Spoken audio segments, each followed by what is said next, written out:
Good evening and thanks for joining us. The top stories today. The Airbnb of camping, HipCamp, is seeing record growth this year. We hear from two top hosts who say it's helping them through the pandemic. The US considers blacklisting China's biggest chipmaker. Could impact China building its own domestic industry. Will the stock market continue to fall? We ask Lance Roberts at Real Investment Advice. And there's agreement on how to keep the government funded, but the next stimulus bill is a separate matter. If your business is struggling but you have a lot of land, you might want to consider HipCamp. It's called the Airbnb of camping and its sales are surging this year. NTD's Phil Zhou spoke to two HipCamp hosts who are benefiting. While many businesses are shuttering because of the pandemic, one type of business is thriving. HipCamp, dubbed the Airbnb of camping, says its sales are booming. The company says it's sending hosts 3 times the amount of money this year compared to the same time in 2019. We had the exact opposite of most businesses with the pandemic, so it just kept growing, and it is very, very busy. We're typically sold out. Richard SPOTO owns a construction company with 27 employees in upstate New York. The pandemic put his business at risk, so he turned to HipCamp. Now with 40 acres and 17 campsites, he says HipCamp saved his company. Incredible, really incredible, and I'm very, very thankful this little tiny HipCamp was able to help a multi-million-dollar corporation stay afloat during the pandemic. Amy MANGOLD is the top host in Connecticut. She says offering an outdoor escape to her guests while supporting her property attracted her to HipCamp. To provide great places for people to recreate, but also to be able to support the property. And I just fell in love with the idea and wanted to try it. Mangold says the taxes in her state are expensive. The campsite income is helping her family keep their property. I don't make a fortune with HipCamp, but it definitely helps me to be able to sustain my goals of keeping my property. And it's really a wonderful, tremendous benefit. She says her income this year has doubled from last year's. SPOTO in upstate New York says in May, June, July alone, his campsite made the equivalent of 3 years' worth of revenue. Both hosts are grateful for HipCamp. SPOTO plans to expand his campsite. Mangold says if guests are willing to come, she will welcome them even in the winter. Phil Zhou, NTD News, New York. And in San Francisco, the city has secretly allowed gyms in government buildings to reopen while private gyms remain closed. One gym owner we spoke to says if they can't reopen soon, the city's fitness industry will collapse. It just appears there's an incredible double standard that we found out that while all of these private gyms have been closed since March, the city has almost secretly had their gyms open for their employees. We want to be able to reopen at a minimal level, the same level that the city's been allowing their employees to work out, because these businesses are going under. This fitness industry in San Francisco is about to completely collapse. We don't have any indication even that the health department knew that these gyms were open in the first place. They seem to indicate that they didn't know they were open. But what we've seen is 6 months of data that shows that there was no spread of COVID from these gyms being open or no reported spread. And if that's the case, that means these gyms are safe, so we should be able to reopen. The governor of California has said that we can reopen right now in San Francisco, but the mayor has said we're not going to. So what we're looking for now is just some swift action to save these businesses. And at a Labor Day news conference today, President Trump raised the idea of separating the U.S. and Chinese economies, also known as decoupling. So when you mention the word decouple, it's an interesting word. So we lose billions of dollars, and if we didn't do business with them, we wouldn't lose billions of dollars. It's called decoupling, so you'll start thinking about it. You'll start thinking. They take our money. Trump says companies that outsource to China won't get federal contracts. He also touted the recent job gains and drop in unemployment rate. He says we're witnessing the fastest economic recovery from a crisis in U.S. history. And after news of potential U.S. sanctions, shares of China's largest chipmaker, SMIC, is down 20% today, wiped about $4 billion off its market value. China's largest chipmaker could be blacklisted by the U.S. A Pentagon spokesman said the Trump administration is considering clapping export restrictions on China's top chipmaker, SMIC. The Department of Defense is considering adding the company to the U.S. entity list, which would restrict U.S. companies from selling SMIC tech without a license. SMIC relies on a number of U.S.-based companies such as Applied Materials to obtain key production equipment. And if other countries follow suit with the U.S. ban, the company could lose tech support for its equipment. One analyst says that could mean serious trouble. Analysts say this could dash what some view as China's best hope to develop a self-sufficient semiconductor industry. While no specific reason was given for the action, the Pentagon has warned in the past that the Chinese regime's tech, including semiconductors, likely benefits China's People's Liberation Army. It echoes similar sanctions the U.S. slapped on Huawei, barring U.S. companies from selling to the Chinese firm. Last month, the U.S. blacklisted 24 Chinese firms and individuals alleged to be part of construction and military actions in the South China Sea. SMIC denied any relationship with the Chinese military and said it was in complete shock over the news. And China's loss is Taiwan's gain. Well, it was last month anyway. Huawei rushed to buy chips before new restrictions came into play. It helped Taiwan's exports boost by over 8% year on year. It's the highest monthly tally on record for Taiwan. Huawei's stockpiling gave Taiwanese suppliers an estimated $1.5 to $2 billion. The United States banned suppliers from selling its chips made using U.S. technology. Taiwanese chips fall into that category. Taiwan Semiconductor Manufacturing is one of the world's largest contract chip makers. It says it stopped taking new orders from Huawei several months ago. And Huawei's loss is Samsung's gain. It says it's won a 5G deal with Verizon here in the U.S. It's worth over $6 billion. It's a big win for Samsung in the 5G network market, where it only had a 3% share globally. Samsung has secured a $6.6 billion order with Verizon in the U.S. to provide wireless communications solutions. The new contract will last up until the end of 2025 and will include the maintenance of 5G mobile telecom equipment. Prospects for the company have improved as countries are turning away from market leader Huawei because of its security issues, leaving backdoors for Chinese Communist Party surveillance overseas. The US has banned not just Huawei from its networks, but also 38 of its affiliates. Verizon CEO Hans Vestager told CNBC in July last year that Verizon does not use any Huawei equipment. Verizon had already been a Samsung customer before the order. According to market research firm Dell'Oro Group, Samsung had just a 3% market share of the global total telecom equipment market in 2019. Behind number one Huawei with 28%, Nokia's 16%, Ericsson's 14%, ZTE's 10%, and Cisco's 7%. Last month, the Trump administration offered up plans to auction off a spectrum of frequencies previously dedicated to military purposes to use for 5G commercial usage. In July, Britain ordered Huawei equipment to be purged completely from its 5G network by the end of 2027. And oil prices plunged today. Saudi Arabia cutting its prices after China purchases decreased last month, a sign the Chinese economy continues to struggle.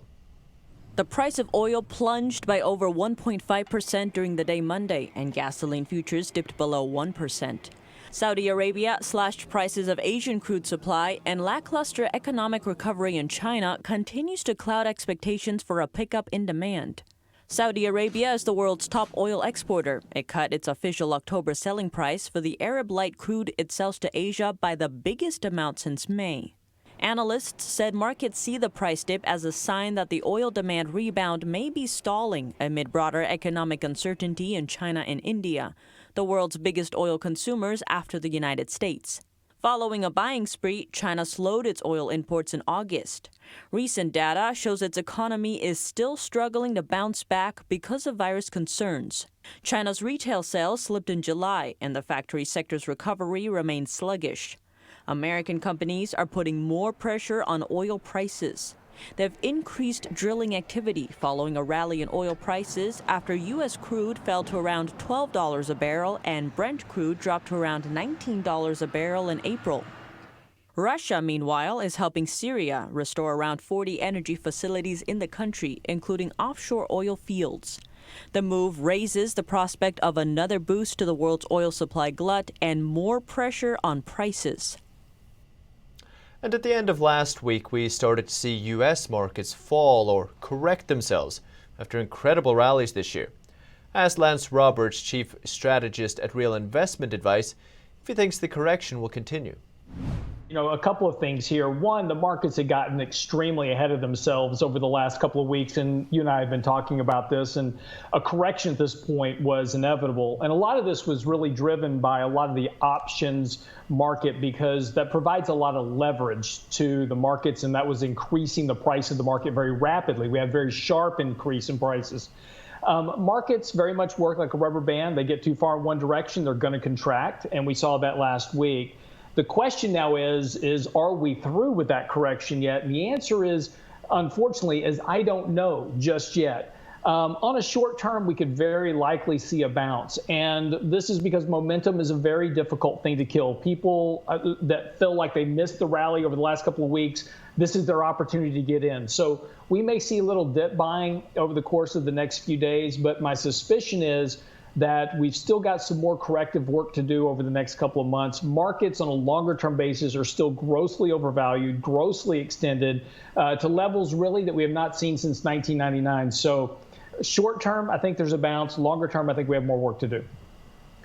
And so we hear people talking about a correction, but we also hear about things like you said, 1999, bubbles, these types of things. Are we at risk of a serious, you say, crash? And if we are, what are the kind of knock-on impacts it could have to the economic recovery?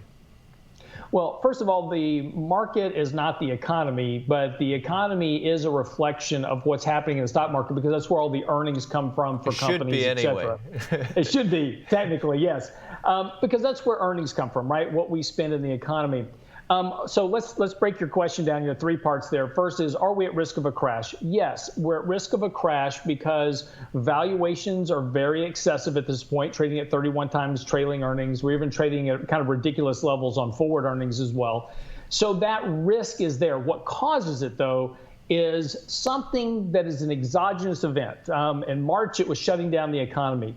It'll be something that we don't expect. It's not going to be the election. It's not going to be COVID-19 outbreak again. It'll be something else that triggers selling in the market, that triggers margin debt, margin calls, an unwinding of the leverage, right? That creates your crash. But you need an event for that. You need a catalyst. Will it affect the economy? Absolutely, because the stock market does ultimately reflect consumer confidence. And when markets are falling, people contract spending. We've already got weak spending to start with. We've got an economy in a recession, so that would deepen the recession. This is why the Federal Reserve is so adamant that they are standing by with more liquidity, more support, more access, because that's the big thing they fear right now. We saw last week Tesla stock fall very rapidly. Is it because of what we had discussed early last week, the margin debt, margin calls? Part of that, yes, is, one, people were speculating in Tesla. It was grossly overvalued on levels that the company will never earn enough money to justify the valuation. But when speculation goes and it gets very wrapped up, you see these type of very sharp price increases. So once it starts to correct, people that bought the top, they start selling. And then once the selling starts, that triggers more selling as people panic to get out. And we had a lot of these options being bought on Tesla in particular. That was one of kind of the key things they talked about over the last week or so, about all these call options that are out there, a lot of leverage. And so when that begins to unwind, all that leverage unwinds at the same time. So you have a very dramatic drop. And that's what you're going to see in a lot of these stocks when that occurs. And particularly because everybody's buying ETFs now, these exchange traded funds.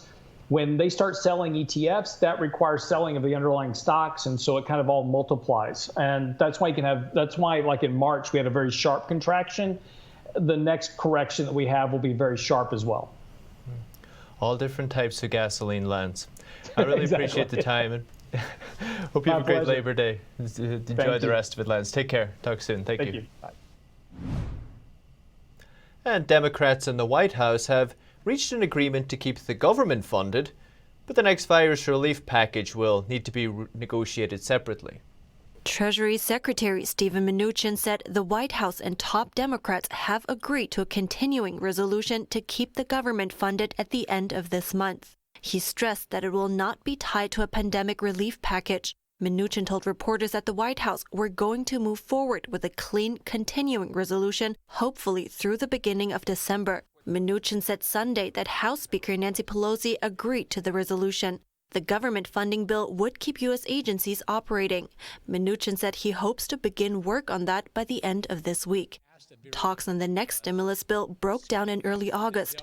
Top Democrats were holding out for a sum of around $2.5 trillion, but the White House said this was too much. Mnuchin said he expects Senate Republicans to move ahead with a smaller CCP virus relief bill in the next week, and that he remains open to negotiations if Pelosi wishes to come back to the table. California is repealing parts of a law that put independent contractors out of work and limited freelancers' earnings by classifying them as employees. The law was supposed to make it hard for companies to exploit freelancers, but people started to lose work because of the strict requirements. Companies outside California stopped using freelancers in the state, fearing financial penalties. California passed the new law after months of pressure from the trucking industry, rideshare companies, and groups mostly consisting of freelancers like authors and photographers. And still to come this evening, Italy's consumer regulator launches investigations into 3 big tech companies. It said they failed to let customers know they were using their personal data for commercial use. And the Labor Day weekend sees a record high number of air travelers, at least for the pandemic era. It's still well below last year though. That and more after the break.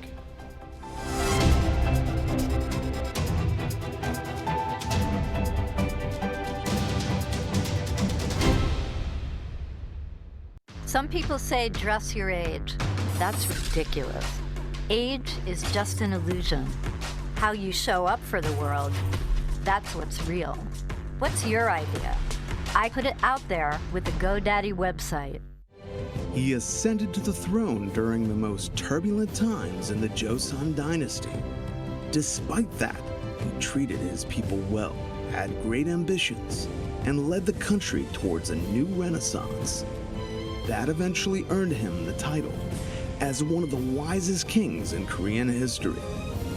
Lee Sun on NTD America.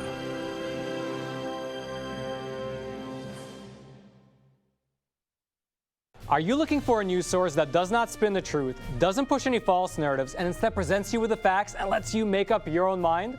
Then go to readepic.com and try the Epic Times newspaper for yourself. It's pure honest journalism that's based in traditional values.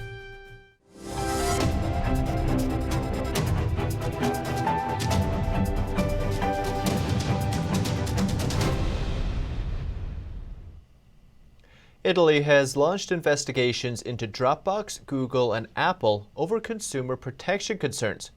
The companies allegedly failed to tell customers they were collecting personal data for commercial purposes. The Italian Competition and Markets Authority has launched 6 investigations into cloud computing services run by Dropbox, Google, and Apple. The agency enforces consumer protection laws. It's looking into alleged misconduct and/or violations of the Consumer Rights Directive and possible unfair clauses in contract conditions. The Consumer Rights Directive dictates what EU citizens must be informed of before a purchase and what their rights are to cancel online purchases and contracts. According to the Italian regulator, the 3 tech companies failed to tell consumers they were collecting their personal data and using it for commercial purposes. Dropbox has an additional charge of failing to present their terms to the consumer and details on how to reconsider the contract. The authority is also looking into why contracts are more available in English than the native Italian. The number of air travelers going into Labor Day weekend set a new pandemic-era high. The Transportation Security Administration said it screened almost 1 million people on Friday, still way below the year before when the agency saw over 2 million people, but new numbers show the U.S. airline industry is still struggling. As U.S. passenger volumes remain 70% below what they were a year ago, 29% of the U.S. passenger airline fleet remains idle, according to the latest numbers from the Airlines for America organization. The stark reality of what we're facing is dire. United Airlines Executive Chairman Oscar Munoz estimates the collapse of air travel during the pandemic will force airlines to slash their payroll costs by 30 to 50%. That translates to tens of thousands of lost jobs. American Airlines recently announced it will lay off or involuntarily furlough 19,000 workers as of October 1st unless Congress provides more aid. In July, United Airlines warned that 36,000 employees, or nearly half of its frontline workforce, could be furloughed this fall.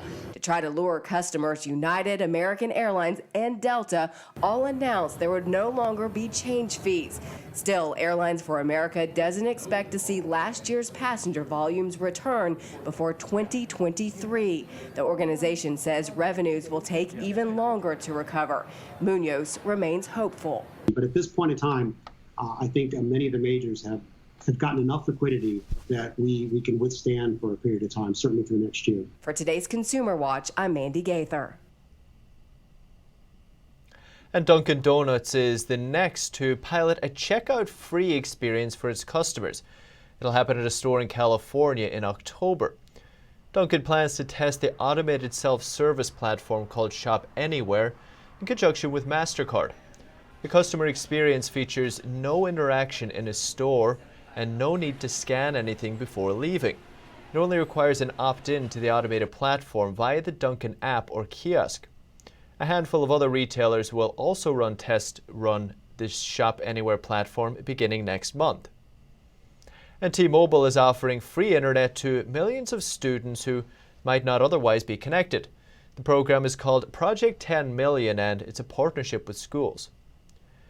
The more than $10 billion initiative will provide free wireless hotspots and high-speed data, as well as laptops and tablets at cost price.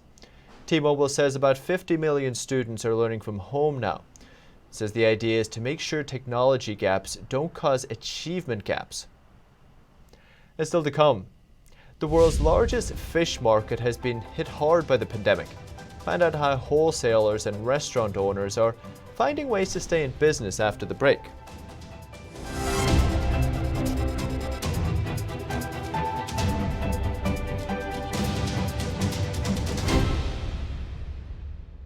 When you look at TV networks in America, a soundbite and fight-it-out culture prevails on news and commentary programs. As a Canadian, I'm fascinated with America, and I wanted to offer American thought leaders an opportunity to share their thoughts in a deep dive format, where we can explore their ideas together.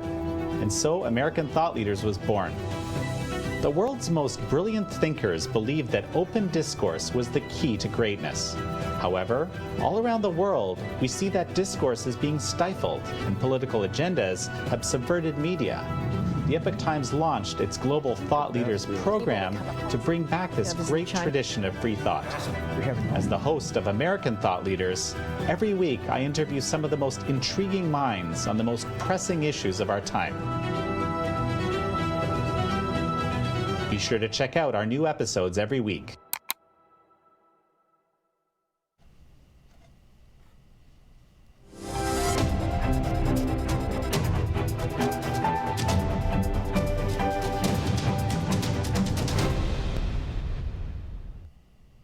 The pandemic has hit Japan's tuna industry hard.